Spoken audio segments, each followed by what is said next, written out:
What is going on, guys? It is Wrestlelamia here, back with another video. Now it's Survivor Series Wargames with 2 titanic double cage matches booked and 3 other massive bouts.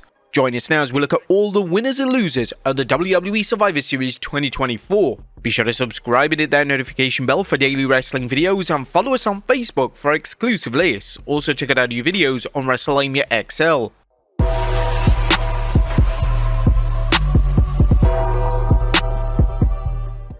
First, let's start off with the women's Wargames match as Rhea Ripley, Bianca Belair, Naomi, Sikoa, and a person to be confirmed versus the Judgment Day of Liv Morgan and Raquel Rodriguez, Nia Jax, Tiffany Stratton, and Candice LeRae. Now, putting aside the fact that this seems like one of the most random assortment of wrestlers put into a Wargames match, this match is a major opportunity for Raquel Rodriguez, Candice LeRae, and Tiffany Stratton to step into the spotlight. Rodriguez's main roster run has been hampered by injuries, but she's the perfect fit for the brawling-based Wargames, considering her size and power. A strong performance could lead to future opportunities, including a run with the newly established Women's United States Championship. Candice also has a chance to remind management that she deserves more than a lukewarm push. As for Ms. Money in the Bank, this is Tiffany's time to step out of her storyline with Nia Jax. The WWE's female superstars have outshined the men in the last 2 years' Wargames matches, and while the men's match has a stronger storyline, everyone involved in the women's match has the potential to steal the show with their in-ring work. This match will be suspenseful due to the possibility of one or more competitors turning, but you'd have to check out our Rumors video for that. There's also the chance Tiffany Stratton cashes in the Money in the Bank briefcase, something that's been really long overdue. Although many fans believe she'll cash it in on Nia Jax, fans shouldn't rule out a swerve like Stratton cashing it in on Liv Morgan. A look for Rhea Ripley and her teammates to score the win, giving the Eradicator just enough payback against the Judgment Day's Liv and Raquel, but also leaving fans wanting more. Our final prediction, the winners are Rhea Ripley, Bianca Belair, Naomi, Sikoa, and to be confirmed. Next up is the United States Championship match as champion LA Knight takes on Shinsuke Nakamura. Now, this is a make it or break it match for Shinsuke Nakamura, as many fans see him as a very talented worker who nonetheless always comes up short. Shinsuke's past feuds with Seth Rollins and Cody Rhodes made for entertaining matches, but there was never any doubt about who was winning. At 44, Nakamura isn't washed up physically, but needs a title win if the WWE wants fans to see him as more than another talented wrestler on the roster. But the reality is that WWE may just see him as a perennial challenger, especially if the rumors that his program against Seth and Cody were to set up to show Japanese talent contemplating a jump to the WWE to see that Hunter knows how to book Japanese talent. Now, we've seen that LA Knight is popular with or without a championship, so a loss to Nakamura is a win-win as it can still re-establish Shinsuke as a superstar while giving Knight a strong opponent to chase after for the title. Now, look for Nakamura to win this one with something sinister, whether it's a poison mist or something similar. Hopefully, Nakamura's title reign will elevate him and give the WWE's undercard babyfaces a title to chase. Our final prediction, Shinsuke Nakamura wins the United States Championship. Next up is a triple threat for the Intercontinental Championship as champion Bron Breakker takes on Sheamus and Ludwig Kaiser. Does Bron Breakker need the Intercontinental Championship? Well, it's hard to say as Breakker's first title run was a mixed bag, with it used largely to put a singles title on Jey Uso, while his second run has been used to develop feuds between everyone but him. Breakker deserves better, which is why he needs a dominant win over Sheamus and Ludwig Kaiser.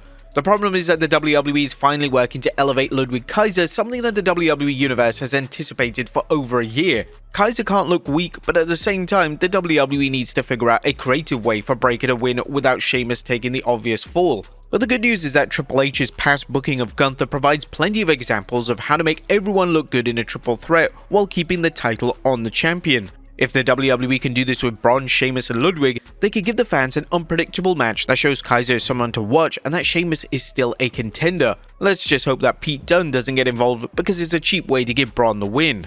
But our final prediction, Bron Breakker retains the Intercontinental Championship. And while this match will be an action-packed one, it doesn't deserve a sequel because Breakker needs a fresh opponent who is a major threat to him, such as Bronson Reed. That would be a major match. Next up, the World Heavyweight Championship match as champion Gunther takes on Damian Priest. Now, is it too early for Gunther to drop the World Heavyweight Championship? The Ring General's record-setting reign as Intercontinental Champion has some fans and pundits expecting a similar reign as World Champion, but the WWE has teased that Gunther's grip on the world title isn't as tight as it was on the IC strap. It's also known that the former champion Damian Priest, who only lost the title to Gunther due to Finn Balor betraying him at SummerSlam, isn't holding anything back when it comes to taking the fight to Gunther.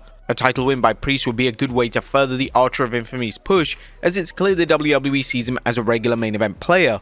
Unfortunately, the WWE's bill for the match all but confirms that Gunther will retain, as the WWE continually suggesting Gunther has lost a step will no doubt prove false at Survivor Series. A look for Gunther to dig deep to overcome his doubts after losing to Cody Rhodes at Crown Jewel and show a renewed spirit that gets him the win over Priest. Like Randy Orton, Damian Priest will look strong when he battles Gunther. This will be a very close match. However, it will also be a match where Gunther turns the corner and gets himself back into the winner's circle, exercising his doubts and returning to form as an unstoppable force. Our final prediction, Gunther retains the World Heavyweight Championship. While the WWE can have Finn Balor interfere in this match to continue his feud against Damian Priest, we're confident that the WWE knows Gunther needs to win this by himself and that the story of him regaining his confidence is best told with a conclusive win. But that doesn't rule out a post-match attack by Balor, as there's still enough juice in Balor vs Priest to run into the Royal Rumble, especially with Saturday night's main event coming before the Rumble. And finally, the main event, as it's the men's Wargames match, as Roman Reigns, the Usos of Jey and Jimmy Uso, Sami Zayn and CM Punk with Paul Heyman take on the Bloodline 2.0 of Solo Sikoa, Jacob Fatu, Tama Tonga and Tonga Loa and Bronson Reed. Now, there are many things to watch in this match, including whether Paul Heyman is managing CM Punk, lending his wise man services to the original Bloodline, or both. Fans will also be watching this one carefully to see if any new Bloodline members show up, with Hikuleo and Lance Anoa'i being two possibilities. And naturally, an appearance by The Rock will be on the fans' mind considering the many rumors of The Rock vs Roman match at WrestleMania, not to mention speculation that the final boss is secretly controlling Solo Sikoa's new bloodline. However, what of the match itself? What should fans expect as Roman finally fights Solo's crew on even terms? Well, the answer is complete mayhem, as Solo Sikoa's faction has quickly established itself as a violent group capable of taking anyone out, whether it's an undercard star or a top talent like Roman Reigns. Nonetheless, Roman's team has the experience advantage and the X factor of CM Punk. Solo Sikoa is familiar with fighting the bloodline, but not CM Punk. And while the same might be said for Punk, he's a veteran who's been proven he can adapt to any foe, even a maniac like Jacob Fatu. Now it's going to be fun watching Punk throw down with Solo Sikoa's bloodline and what they can do against him. As we discussed in our Survivor Series Rumors video, there are many wild cards involving that will affect the match itself as well as subsequent storylines. While Roman Reigns' team will get the win, the Wargames match isn't going to settle Roman's program with Solo because it's clearly extending well into 2025. It's also very likely that this match and its aftermath will be used to set up other programs, but you have to check out the Rumors video for that. But our final prediction, Roman Reigns, the Usos, Sami Zayn and CM Punk win the men's Wargame match. Now, although the WWE can't top last year's Survivor Series where CM Punk stunned the world with his WWE return, expect something to keep fans talking as they wait for WWE Saturday night's main event special and Raw's Netflix debut. But there you have it, folks, all the winners and losers of this year's Survivor Series. What are your guys' predictions? Let us know in the comments down below, and I'll see you next time with some more wrestling content.